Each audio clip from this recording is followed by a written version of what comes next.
in a land where curiosity was a quiet whisper and genius often went unnoticed.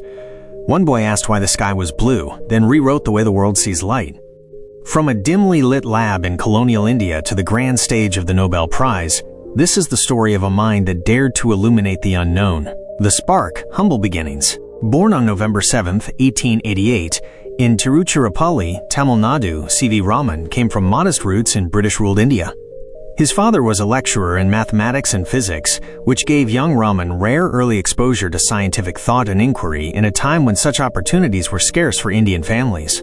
Books and ideas filled his childhood home. Raman was a curious child with a piercing mind, one who asked not what but why, never satisfied with surface-level answers. At just 11 years old, Raman passed the matriculation examination, an academic feat that placed him far ahead of his peers. By 13, he began studying at Presidency College in Madras, now Chennai, where his intellectual prowess became evident. Although he was often physically frail, his mental strength made him stand tall. He earned his master's degree in physics by the age of 18, a record-breaking accomplishment that foreshadowed his future greatness. A fork in the road, civil service versus scientific calling. In an era when colonial bureaucracy offered limited career paths, Raman entered the Indian Finance Service at the age of 19. It was considered a prestigious role, but it was not his true calling. Working as an assistant accountant general in Calcutta, he performed his duties diligently during the day, yet his heart remained tethered to the mysteries of physics. Raman found solace and stimulation at the Indian Association for the Cultivation of Science, IACS, a modest institute tucked away in Calcutta. He worked there after hours, often late into the night, conducting experiments with second-hand equipment and unyielding passion. This dual life of a government official by day and scientist by night would define his resolve. That brilliance finds its way, even in the shadows.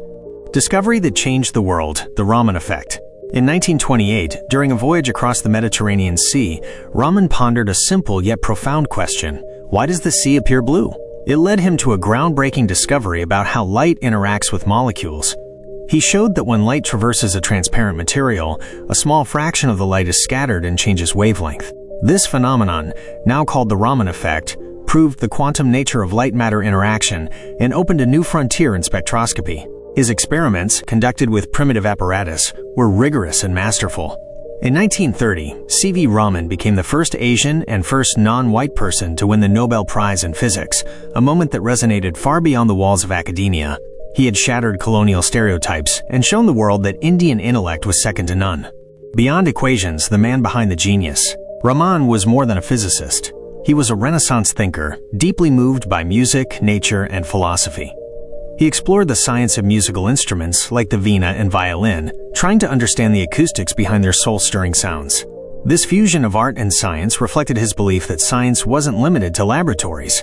It lived in culture, craftsmanship, and curiosity. He once said, "Ask the right questions, and nature will open her doors to you." Raman's charm was in his independence. He defied conventions, questioned authority, and followed intuition over tradition. While he trained under Western methods, he infused his approach with Indian sensibilities. His advocacy for original thinking over rote learning became central to his teaching and mentorship. Championing Indian science, C.V. Raman's post-Nobel journey wasn't one of relaxation. It was a launchpad for nation-building through science. He became director of the Indian Institute of Science, IISc, in Bangalore, where he mentored future scientists and researchers. He later founded the Raman Research Institute, a hub for independent scientific exploration. After India gained independence in 1947, Raman served as the first national professor of India. Though he received many honors, including the Bharat Ratna in 1954, he was never seduced by prestige. He declined many government positions and honors that distracted from his research. Raman believed that education must empower, not just inform. He challenged the status quo, criticized bureaucratic control over research, and emphasized self-reliance in science. In a nation just emerging from colonial rule, this was radical and necessary. Lasting legacy, the light that keeps shining. Raman passed away on November 21, 1970, but his influence continues to ripple through India's scientific and educational landscape. His discovery is now used in chemical analysis, medical imaging, forensic science, and more. The technique he pioneered, Raman spectroscopy, remains vital across disciplines, from materials science to pharmaceuticals. In honor of his legacy, India celebrates National Science Day on February 28th, the date he discovered the Raman Effect. His name is etched not just in textbooks but in the ethos of Indian inquiry. Lessons from Raman's journey. Sir C.V. Raman's life is more than a biography. It's a masterclass in vision, grit, and originality. Here are some enduring lessons from his story. Curiosity fuels discovery. Raman chased questions others ignored. Limits are illusions. He proved that global impact doesn't require perfect tools, just perfect intent. Thinking independently matters. He valued originality over conformity. Science and culture coexist. Raman bridged physics with philosophy, music, and language. Legacy can be homegrown. He built Indian institutions with global significance.